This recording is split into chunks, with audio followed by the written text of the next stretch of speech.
Respect only.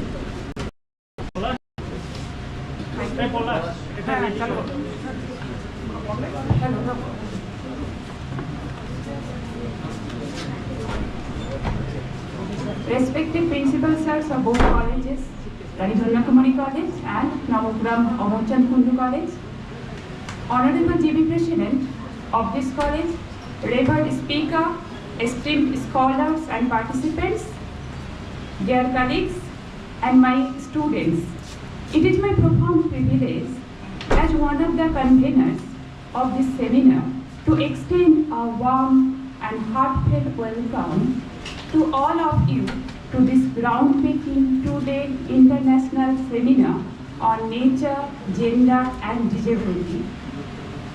Interrogating the marginalized spaces.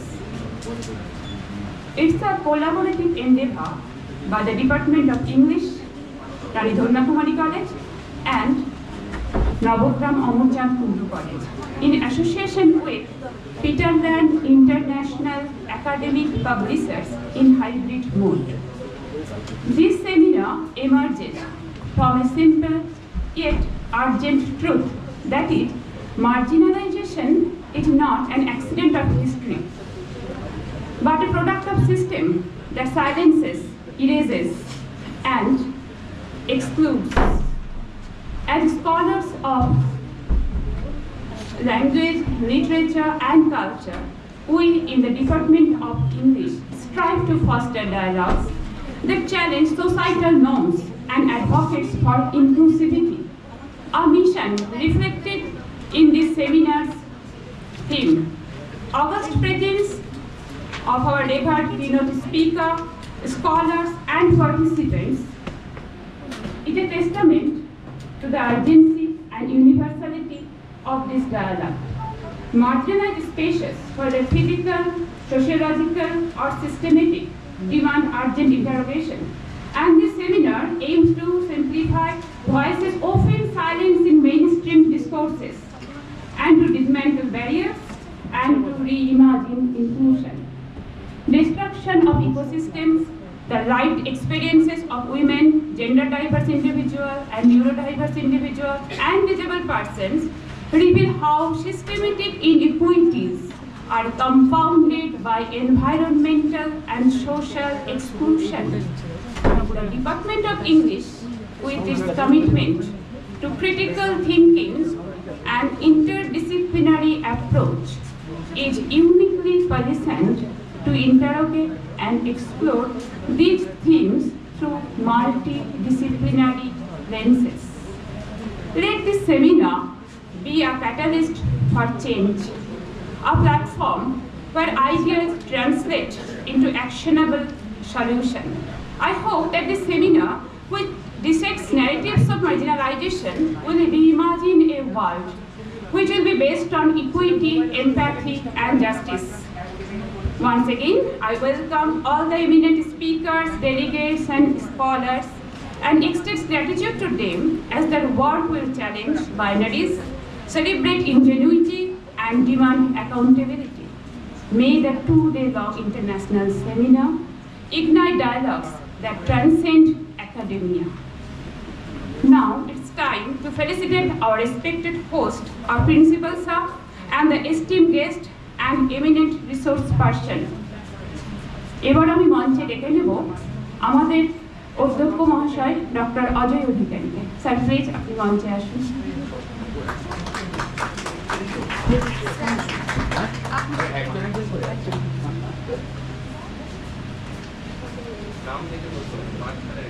Now I request Rumi Dey, Assistant Professor and Head, Department of Political Science of our college, to come on the stage to felicitate and honor our principal, sir.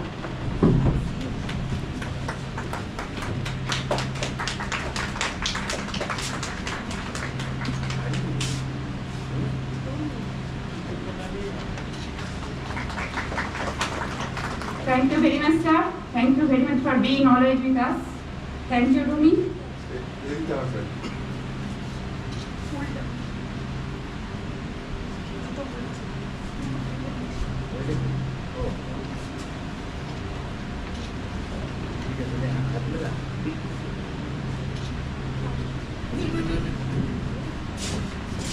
এবার আমি মঞ্চে ডেকে দিচ্ছি নবগ্রাম অমরচাঁদ কুন্ডু কলেজের অধ্যক্ষ মহাশয় doctor Soumitra কর মহাশয়কে।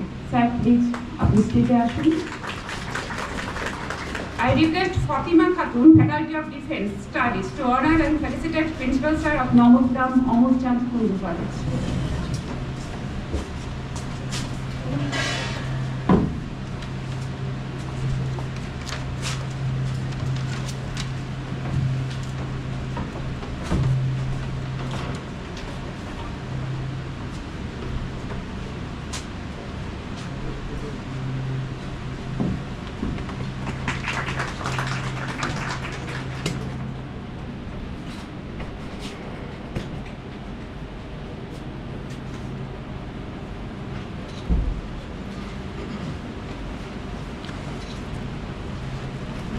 এবার আমি মঞ্চে ডেকে নিচ্ছি আমাদের কলেজের জিবি প্রেসিডেন্ট মিস্টার অরুণ সাহাকে। স্যার প্লিজ আপনি মঞ্চে আসুন।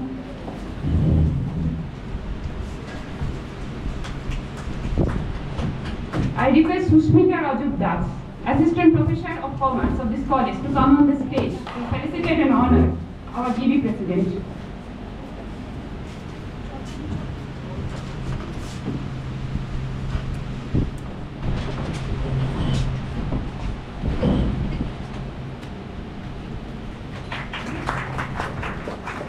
Thank you, sir, for joining with us after taking time from your busy schedule.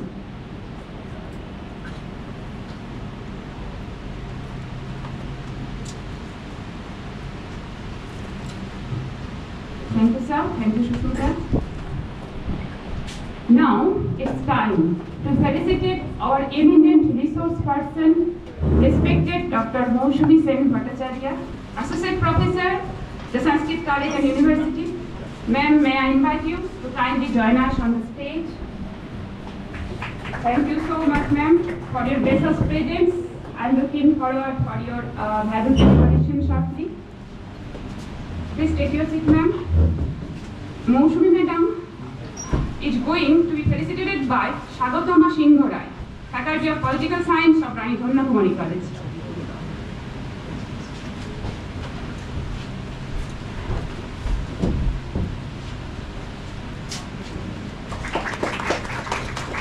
Thank you so much, madam.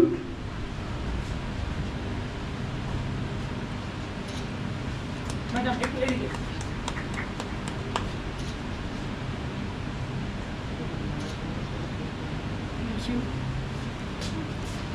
Thank you, Shagotama. Our another resource person, Dr. Mehdi Sen, Associate Professor of Rajya University, New Jersey, USA, is not well. She had started late. She is on her way. So we have rescheduled our program. We will start with the keynote address of Moushumi madam.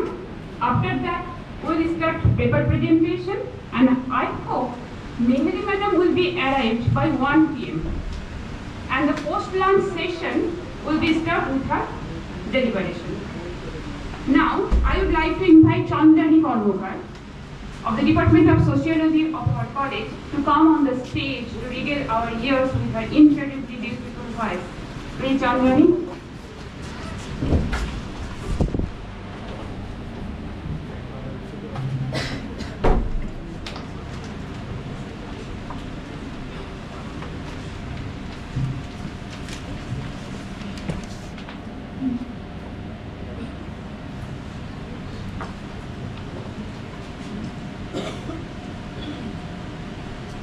জগত জুড়ে উদার সুরে আনন্দ গান বাজে জগত জুড়ে উদার সুরে আনন্দ গান বাজে সে গান কবে গভীর ভাজিবে মাঝে জগত জুড়ে উদার সুরে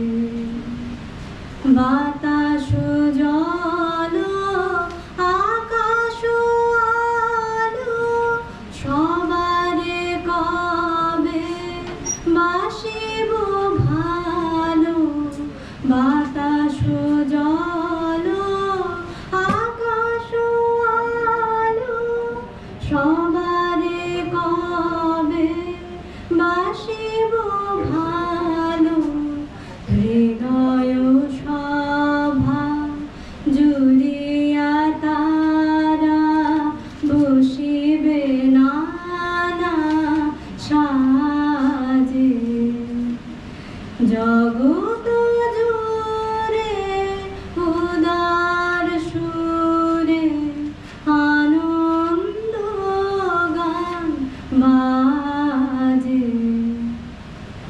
নয়ন দুটি মেলিলে কবে পরাণ হবে খুশি যে পথ দিয়া চলিয়া যাব সবারে যাব তুষি রয়েছ তুমি এ কথা কবে জীবন মাঝে সহজ হবে রয়েছ তুমি এ কথা কবে জীবন মাঝে সহজ হবে আপনি কবে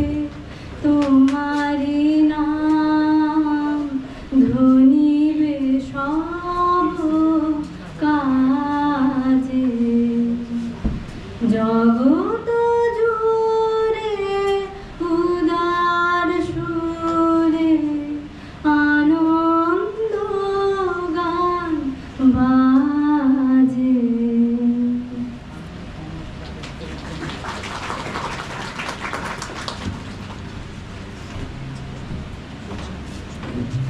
অনেক ধন্যবাদ চন্দ্রানী এত সুন্দর গান আমাদের শোনানোর জন্য। Now, I'd like to invite Abhijit Bhattacharya, one of the joint convener of this seminar, to come on the stage because I'm now going to hand over the microphone to Abhijit Da, who will now act as the moderator of this seminar. Over to you, Abhijit Da.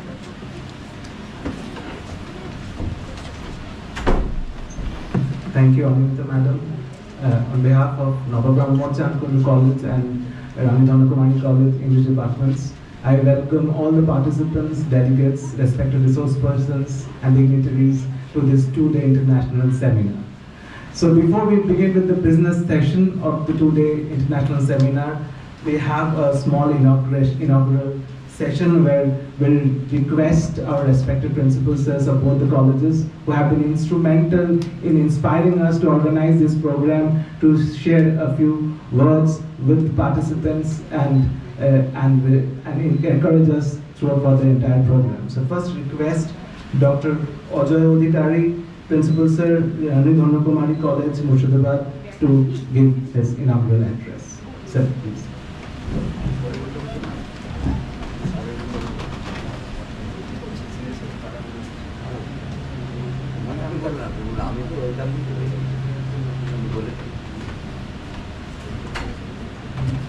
So thank you, Abhijit.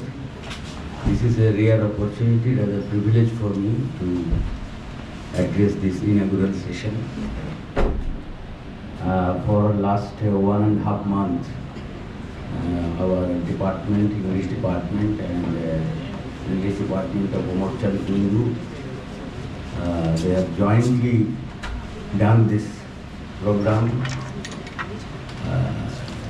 to conduct this two-day international seminar. This is the first time I think we are going to organize this 2 days seminar, international seminar, and all credit goes to Department of English of both the colleges. So we hold some post, that's why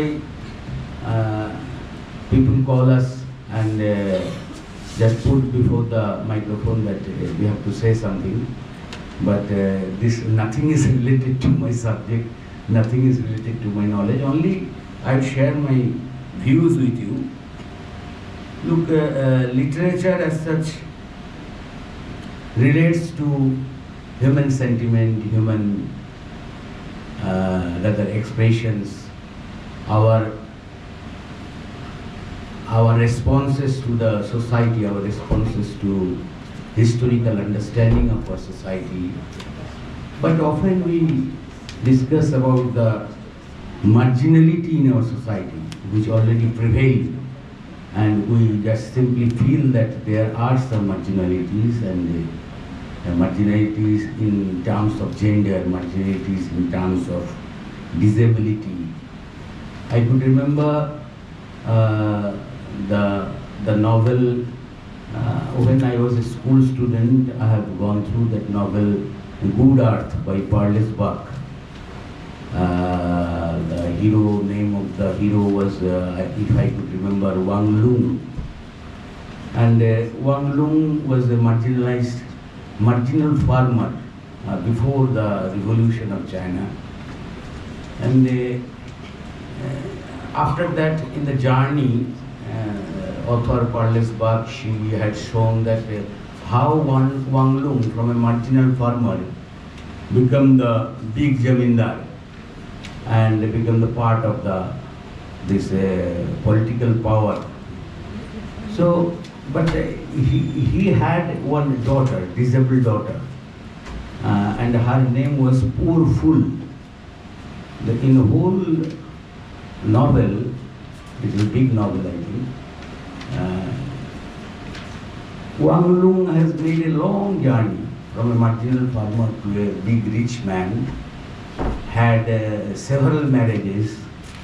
He enjoyed the life the way he wanted to, but he could never forget that poor fool who was her first daughter. He was mentally ill, and somehow he had some she had some problem with her physical thing also. And the same thing I have found in the novel written by Manik Bandyopadhyay, what we call this Padma Nadir Maji. You know, the first daughter of Kuber, do you remember her name? Kuber's daughter. Let me see. I forgot. Gopi. Kuber's first daughter was Gopi, and she is also handicapped. And Kuber's affinity, Kuber's affection with Gopi, I found some similarities with Wang Lung's affection with the poor fool. And that's how the woman, the neglected part of women, the neglected part of our society, the nature, these are becoming the dominating factor in our novel, in our literature. I think in today's seminar, all these things will emerge in your lecture. Our special lecture we have, our paper representation also we have, and I think these are the things which will be coming out. And with that note, I express my heartfelt thanks to all the organizers, and from the part of the college, I hope that this will be a successful endeavor in this today's seminar. That's all from my point. Thank you. Thank you, sir. Thank you, sir, for introducing the theme which has brought us together here, and we will be deliberating on this issue of disability and marginalities in the coming 2 days. Now, I will request Mr. Ormun Shaha, Governing Body, Rani Kumari College, President, Governing Body, Rani Kumari College, to share his precious views. He has been very kind enough to take time out of his busy schedule and and has come here to encourage us. Thank you, sir, for coming. ধন্যবাদ সবাইকে। সঞ্চালক সুন্দর তার সঞ্চালক করছেন, এখানে উপস্থিত রয়েছেন নবগ্রাম কলেজের অধ্যক্ষ, রয়েছেন আমার প্রিয় কলেজের অধ্যক্ষ অজয় অধিকারী মহাশয়, রয়েছেন বিশিষ্ট স্পিকার, বিভিন্ন ক্ষেত্র থেকে আগত আজকে ইন্টারন্যাশনাল সেমিনার। আলোচনার গভীরতা প্রখর হবে। প্রিন্সিপাল স্যার ছোট্ট দুটো উদাহরণ টেনে মানুষের মানসিক শক্তি বিকাশের মধ্য দিয়ে কীভাবে মানুষ এগিয়ে যেতে পারে তার ব্যাখ্যা রেখেছেন। আমি বিষয়ে যাব না, আমার সে স্পর্ধা নেই, কারণ আজকে যে সমস্ত স্পিকারের রয়েছেন তাদের অনবদ্য বক্তব্যের মধ্য দিয়ে আজকের সভা আলোকিত হবে। আমরা অনেক কিছু শিখব। আমি এটুকুই অহংকার এবং গর্ব করে বলতে পারি, এর আগেও আমরা সেমিনার করেছি, সেটা ইন্টারন্যাশনাল সেমিনার ছিল না। আজকের স্পিকারেরা বিভিন্ন ক্ষেত্র থেকে আসছেন। নবগ্রাম কলেজ এবং রানী ধন্যা কুমারী কলেজের জয়েন্ট কোলাবোরেশনে হলেও আমরা যারা দুই কলেজের সঙ্গে জড়িয়ে আছি, ছাত্রছাত্রী, শিক্ষক শিক্ষিকা, অশিক্ষক কর্মচারীরা, তারা গর্বিত হতে পারি এই দুই কলেজের যৌথ প্রয়াস, যে প্রয়াসের মধ্য দিয়ে আজকের সেমিনার সমৃদ্ধ হবে।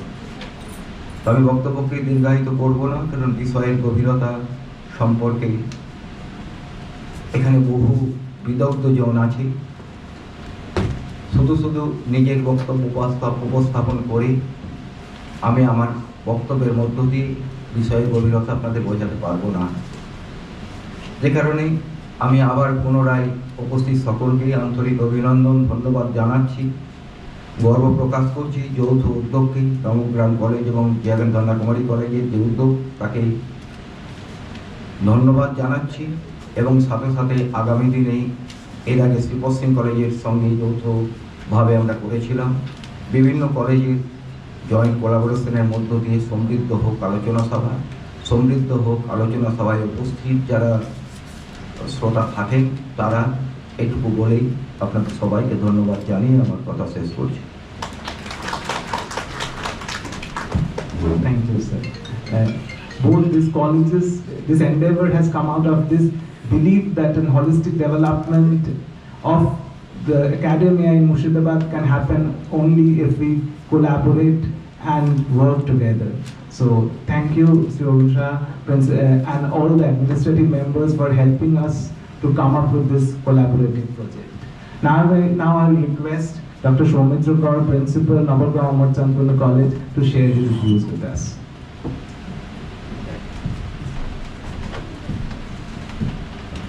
Thank you. A very good morning to all of you.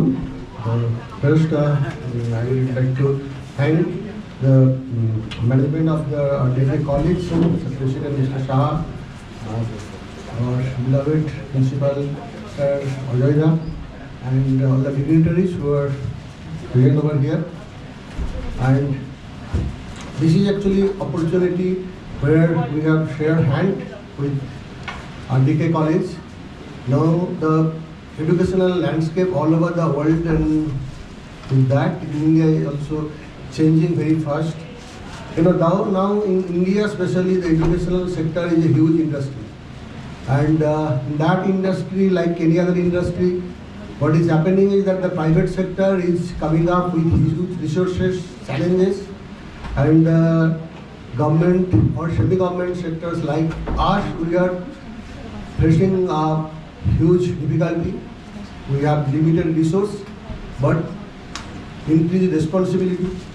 With the change of educational basically overview, now the introduction of MEP Now the general degree college, which earlier we are supposed to only offer, classes, general knowledge-based degrees. Now we are supposed to offer research program in the 4th year of the program. Now for that, actually, the kind of infrastructure or resources we have individually as a college is scary. Also, the interest of the students towards higher education is also alarming, because now I guess the college all over the India, not only in Bengal, all over the India, even in Calcutta, like Presidency College, Jadavpur University, their seats are not filled up.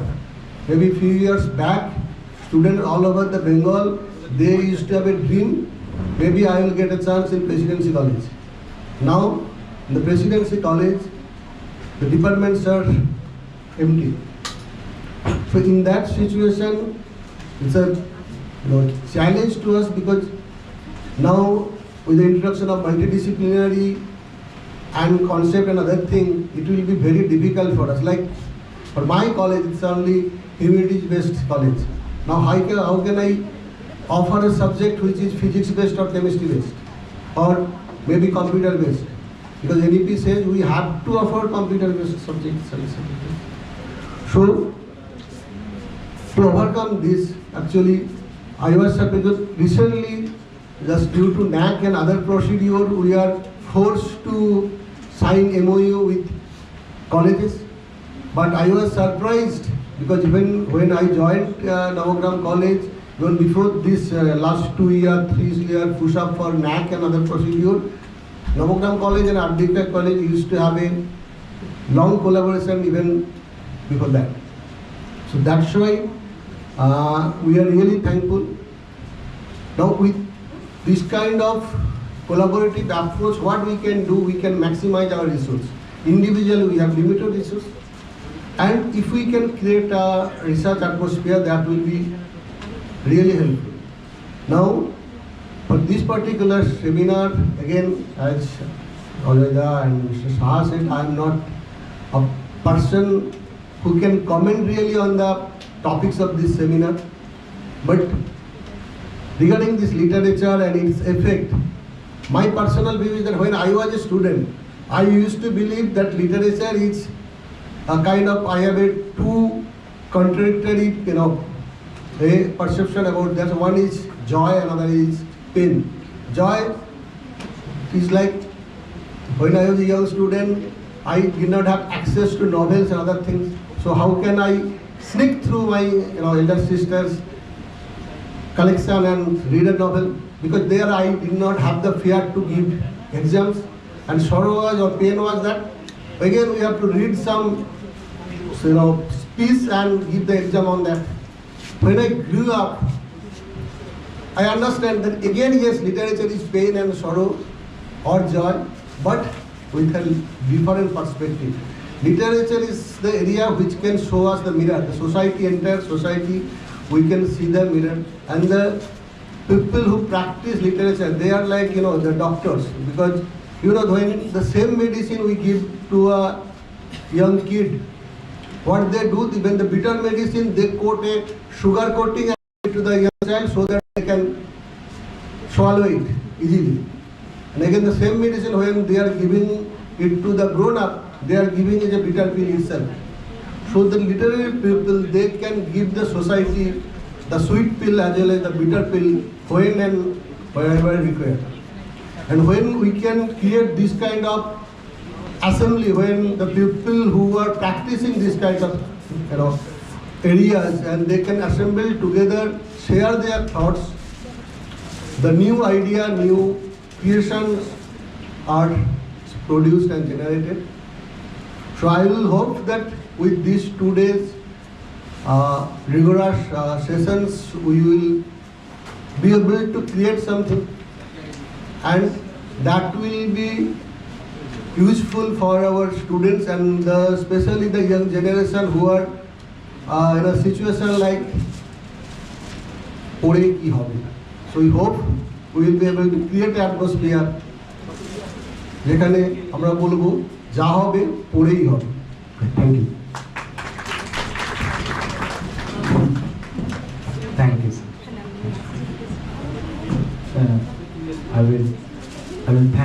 the dignitaries for sharing their very important views with us.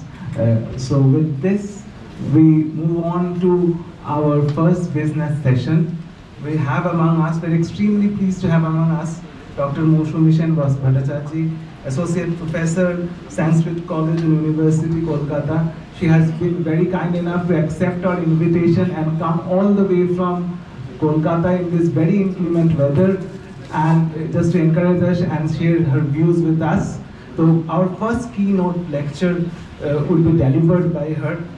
Her title, her keynote address is titled The Anthropocene and Environmental Justice in Tagore's Bonobani Poems and the Message of the Forest. So, so I request her to take the stage. So before she starts, I know she is a very well-known figure among us, but she hardly requires a kind of an introduction, but following the conventions of a seminar, I'll give a very short and inadequate bio and introduction to her. So, ma'am, will you sit there and deliver? Ma'am, I'll just introduce you.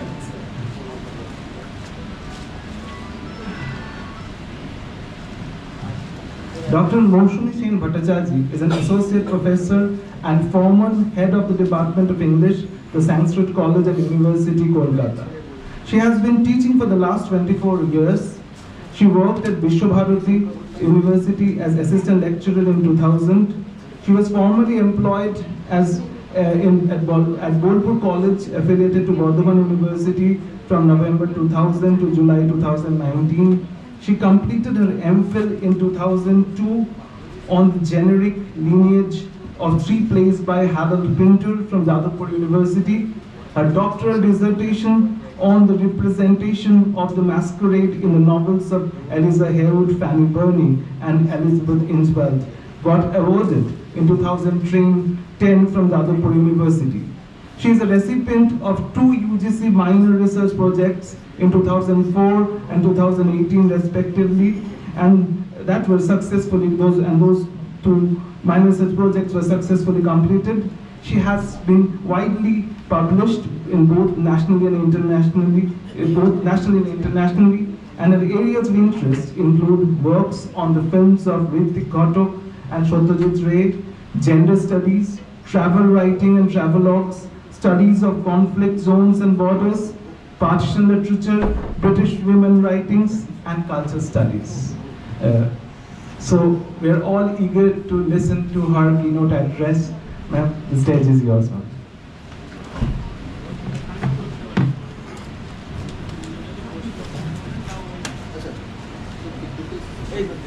মাইক্রোফোনটা একটু বড় গমগম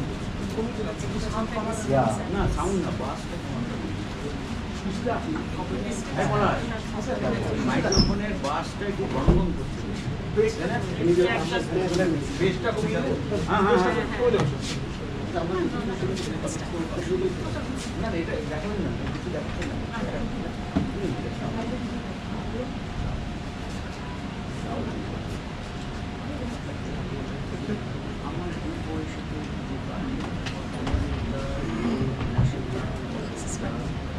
Hello, I'm audible? Yeah. First and foremost, I do not have words to thank. I'm really honored the kind of love that is emanating from each of the faculty of this college. This is my first visit to this district, and I have just no words to thank each and every one of you to share the kind of experiences, the academic experiences that I would like to share with you. At the very outset, let me also point out, though the organizers have said that this is a keynote address, my lecture is going to, my paper is going to address only one part of the 3 concepts which have been brought up over here. There are the other resource persons, as far as I collect, they are going to address, my paper does not address disability or gender in that sense, but what I propose to do is see Tagore in a new light. Now I will share a very small anecdote before I venture into this realm.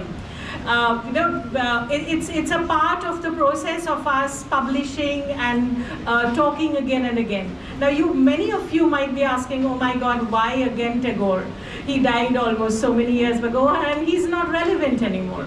But when I was really refurbishing my ideas about the whole world is talking about the Anthropocene and the kind of ecological disasters that we are into, seeing Tagore in a new light with the cultural studies apparatus makes me feel that this was a person who once again was, the jargon of the day, has been an activist. And for almost 2 decades or now, even the publishers say, oh no, we are not interested in Tagore, we are more interested in publishing things which are happening in the web series. So moving out from this and to see Tagore in a new light, most of the translations here are my own because most of them are not available. I hope you enjoy seeing him in this new light, and this is my experience of almost living 22 years around the vicinity of Shantiniketan. So here it goes. Amid the rising concerns of environmentalism and climate changes, the Anthropocene has almost been a password to tackle these concerns in a rational way. The Anthropocene, whether one addresses it as a geological epoch or as a working term to measure the anthropogenic changes humanity has promoted on this earth, it has been a compelling motive to assess and review literature on the environment. The dissemination of the idea of the Anthropocene into literary studies as a term may be assessed in the following. I quote, "The recent coinage of the term Anthropocene by atmospheric chemist Paul Crutzen and biologist Eugene Stormer has highlighted how important it is to explain the prominent role of humans in driving geologic, atmospheric, and geomorphological changes. The coinage is an analogy with the construction of other recent geological epochs, such as the Holocene, the epoch we are commonly assumed to be within, starting around 12,000 years following the last glacial period. The construction of the term Anthropocene is a suggestion that we need to take seriously the idea that transformations we have caused as a species have had such a significant effect that we need to think of our role as triggering a new geological phase distinct from the last. The argument now is being made that we are being threatened with a mass extinction, event that the likes of which has occurred only 5 times in the last 540 million years or so, and that this mass extinction should be associated with human activity. This has triggered the suggestion that anthropology now needs to think of what means to be writing culture in the Anthropocene. This is a suggestion that is a broader part of the humanities and the social sciences, unquote. Furthermore, its intensity may be fathomed in how Dipesh Chakraborty reflects on the emergence of the concept of Anthropocene. I quote Chakraborty, the wall between human and natural history has been breached. We may not experience ourselves as a geological event, but we appear to have become one at the level of the species, and with the knowledge that defies the historical understanding, there is no making sense of the current crisis that affects us all, unquote. My task here is to bring Rabindranath Tagore to the fore as a writer, reformer, and activist for whom social history and observations of the natural world were intricately combined, and through his work, he offers us a way of thinking about the challenge put forward by Chakraborty as early as in the 1920s. Tagore's capacity to hold human and natural history in view simultaneously in his writings offer an alternative way to deal with the Anthropocene. In this paper, I will analyze Tagore's Bonobani collection of poems, published in 1928, his essay The Message of the Forest, published in 1922, in the light of assessing Tagore not merely as a poet of nature, rejoicing in its bountiful manifestation, but also as a seer, an activist whose literature was enabling a praxis, bountiful manifestation, and he was trying to cleanse the human-tainted nature to revitalize the symbiosis between Mother Earth and the human through his ashram culture at Shantiniketan. In these writings are adumbrated vital echoes of our very contemporary ideas of the Anthropocene, deep ecology, and planetary sustainability that enables us to review him as an environmental prophet much ahead of his times. According to Ramchandra Guha, I quote, "Environmentalism must be viewed as a social program, a charter of action which seeks to protect cherished habitats, protest against their degradation, and prescribe less destructive technologies and lifestyles," unquote. Beginning with the forest movements of Australia and America in the early 19th century and finally manifested with the Big Bang of Rachel Carson's publication of The Silent Spring in 1962, environmentalism in the West did take a new turn, accommodating series of concerns of the impact of chemicals upon biolife. It moved further with RNS's platform for deep ecology, concern in the respect of saving the wolves. This movement, as Guha sums up, quotes, is rather fighting for quote-unquote biocentric equality. That is, the placing of humans on par and not above other species. The 8 principles laid down by Guha from David Rothenberg's "Is It Too Painful to Think?" is almost considered worldwide. The 1993 version reads like this. The flourishing, point number 1, Guha points out, the flourishing of human and non-human living beings has intrinsic worth. The worth of non-human beings is independent of their usefulness for human purposes. Number 2, richness and diversity of life forms on earth, including forms of human cultures, have intrinsic worth. Thirdly, humans have no right to reduce this richness and diversity except to satisfy vital needs. Fourth, the flourishing of human life and culture is compatible with a substantially smaller population. Fifth, present human interface with the non-human world is excessive and the situation is worsening. This almost rings an alarm bell before us. The 6th one, he points out the foregoing points indicates that changes are necessary in the dominant way humans until now have behaved in their relation to Earth as a whole. The changes will, in a fundamental manner, affect political, social, technological, economic, and ideological structures. 7th, the ideological change in the rich countries will mainly be that of increased appreciation of life quality rather than high material standard of living, in this way preparing the way for a global state of ecologically sustainable development. Those who, the 8th point, he points out how to subscribe to the foregoing points have an obligation, directly or indirectly, to try to implement the necessary changes by non-violent means. Now, these tenets of deep ecology are almost all applicable to Tagore's thinking and the way he has presented his writings. Tagore's environment writings have been in many ways a trope to engage with the otherwise anthropocentric universe. It has been a tool for him to explore, navigate, and subvert the discourse of irrational and indiscriminate oppression of the Mother Earth. To introduce his collections, Bonobani, which may be translated as the message of the wild, Tagore manifests, I quote, "The language of nature is the eternal language of creation. It penetrates reality to reach the deepest layers of our consciousness. It draws upon a language that has survived years as human. It is a musical instrument of nature. It replicates the rhythm inherent in life. If we listen carefully, we will be able to trace within them the murmurs of eternity where the spirit of liberation, peace, and beauty lurk. It reminds us of the sea, that is, Santam, Shivam, Advaitam. It reminds us of the bond with the world. If we can accept this music of the wild within us, we can perceive the great music of oneness. In this hotel of Vienna, I thus fondly remember the flora and fauna of my household, Shantiniketan." Unquote. His response to nature is strongly infused here with the Upanishadic philosophy of monotheism as he visualizes the divine spirit within all creation, and its manifestation is reflected in the manifold richness of nature.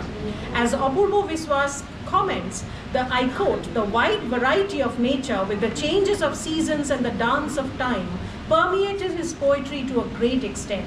The change of seasons was not for the poet a change in the external manifestations of nature. Each represented a phase and insight into life which Rabindranath grasped intuitively," unquote. This insight into life is related to what Arnines would view as deep ecology. And it is evident in the poems of Bonobani, especially in Devdaru, Amrobon, Nilmonilata, Kurchi, and the Shal varieties. In his celebration of the change of seasons, rejoicing in their blossom, acknowledging and celebrating their fall, revival, and renewal are the sources of Tagore's idea of the festival.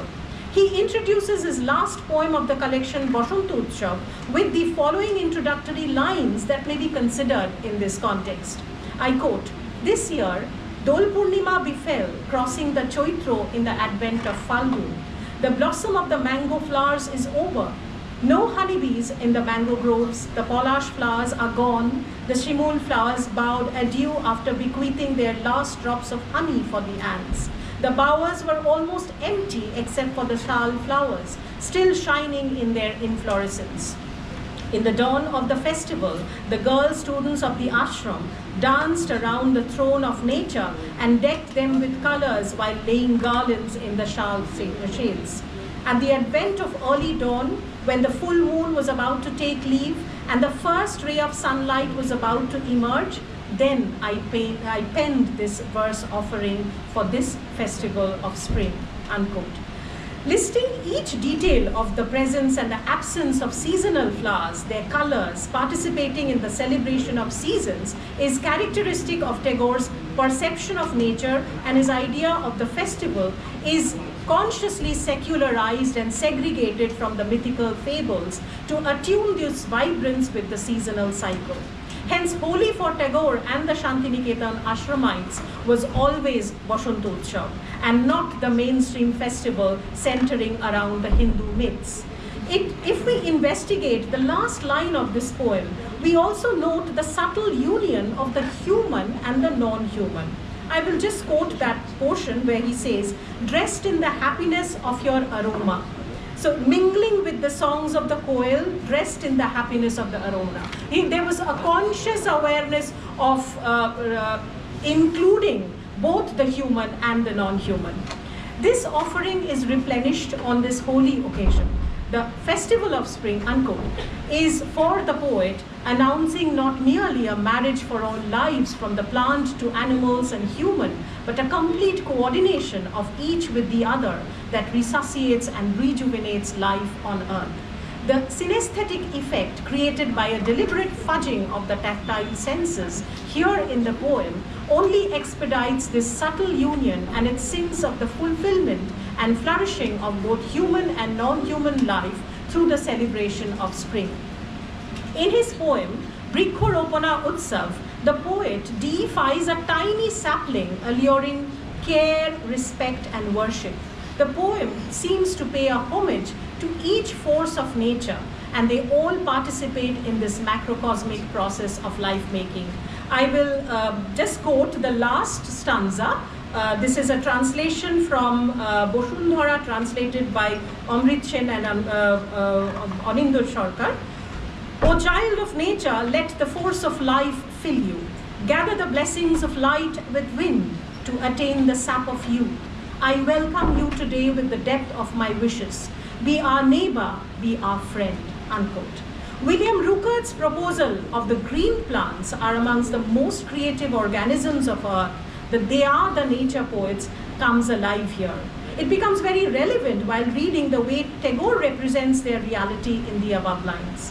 The worshipping of trees is with what the collection opens.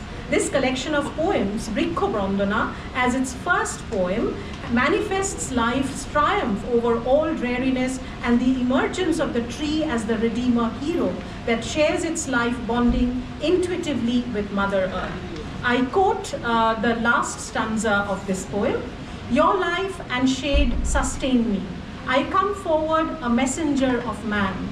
Dressed in your garland I offer my poetry to you as my humble offering. Dressed in your garland I offer my poetry to you as my humble offering. Unquote. Often such writings have provoked a comparison with William Wordsworth's writings. One striking difference between Wordsworth's approach to nature and that of Tagore, as evident in these poems, is that Wordsworth and his egotistical sublime is more anthropocentric in seeing a conflict between man and nature. Human, for Wordsworth, is the agent that enables recognition of nature, and it foregrounds human-centered issues. By contrast, Tagore is consistently more into the Anthropocene. With Wordsworth, nature is seen as an aspect more sublime, that blessed mood in which burden of the mystery. This was Wordsworth listening to the still sad music of humanity, and by contrast we have Tagore foregrounding nature, and he is dressed in your garland, and his poetry is, quote unquote, a humble offering. Here we can infer thus that Tagore's views are more ecocentric and has a spiritual proclivity than being anthropocentric. This is in keeping with the propositions that Ness was offering. The function of poetry, according to Francis Ponge, is, as he deliberates in The Voice of Things, is to nourish the spirit of man by giving him the cosmos to suckle. We have only to lower our standard of dominating nature and to raise our standard of participating in it in order to make the reconciliation take place. When man becomes proud to be not just the site where ideas and feelings are produced, but also the crossroad where they divide and mingle, we will be ready to be saved. Hope, therefore, life is a poetry through where the world so invades the spirit of man that he becomes almost speechless and later reinvents language. This kind of a validation is evident in Tagore, where he explores and celebrates nature and the non-human lives in his poems. Interestingly, Bonobani also has a poem called Jagadish Chandra. Here he is dedicating it to the scientist who took the contemporary society by storm, proving plants also live. Here we may notice that Tagore's play with the metaphor of the silent and voiceless subtly become explicit, as in Ponge's suggestion. Here I just quote some of the relevant lines from Tagore. O hermit, you wholeheartedly gave voice to the silent, have heard alone the inner pain of the wilderness, the cry of the silent life, have enervated life in the Mother Earth's breast. The voice of desire from the inner chambers of the silent emerge from darknesses to vision's light. In your enlightened soul speaks about a bonding between the plant and the human soul. This testifies the ancient and most primitive of all relations. This acknowledgement of the eternity of the bonding with plant life and the human testifies Tagore's strong affinity with the Anthropocene. The message of the forest is based on the Bengali essay Topobon that was reproduced in the Modern Review in May 1919 and was first read out on the opening of the Festival of Fine Arts in Bangalore in 12th January 1919. Here, Tagore deifies the forest as a socio-temporal space containing our proper environment. For that, he relates the forest to its representation in the classical tradition in Sanskrit epics. I quote the area where he says that under the sublime shade of these ancient forests and in the forest the most intense pathos of human life found its background in the greatest of our romantic drama. The memory of these sacred forests is the one great inheritance which India ever cherishes through all her political vicissitudes and economic disturbances, unquote. What interests us here is not merely the idealization of the forest, but also his locating in it the lives of the grand life that permeates the universe. Here, Tagore is having in mind the Upanishadic concept of the emancipation of the soul. In his later essay, The Religion of the Forest, which is from the collection called Creative Unity, published in 1922, he begins with, I quote, "Our soul lies in its realizing the ultimate truth of unity. Isha vasyam idam sarvam yat kinch jagatyam jagat, yena taktena bhunjita ma gradha kasabit dhanam," unquote. He moves on to discuss how the ideal of perfection preached by the forest dwellers of ancient India runs through the heart of our classical literature and still dominates our mind. He also attempts to highlight the uniqueness of India through the Upanishadic conceptualization of finding divinity in nature. India holds sacred and counts as place of pilgrimage all spots which display a special beauty of the splendor of nature. I quote, "There had been no original attraction on account of any special fitness for cultivation or settlement. Here, man is free, not to look upon nature as a source of supply of his necessities, but to realize his soul beyond himself. The Himalayas of India are sacred, and the Vindhya hills. Her majestic rivers are sacred. Lake Manasa and the confluence of the Ganges and the Jamuna are sacred. India has saturated with her love and worship. The great nature with her children are surrounded, whose light fills their eyes with gladness and whose water cleanses them, whose food gives them life and from whose majesty mystery comes forth the constant revelation of the infinite in music, scent and color, which brings its awakening to the soul of man. India gains the world through worship, through spiritual communion, and the idea of freedom, to which she aspired, and was based upon the realization of the spiritual unity." Unquote.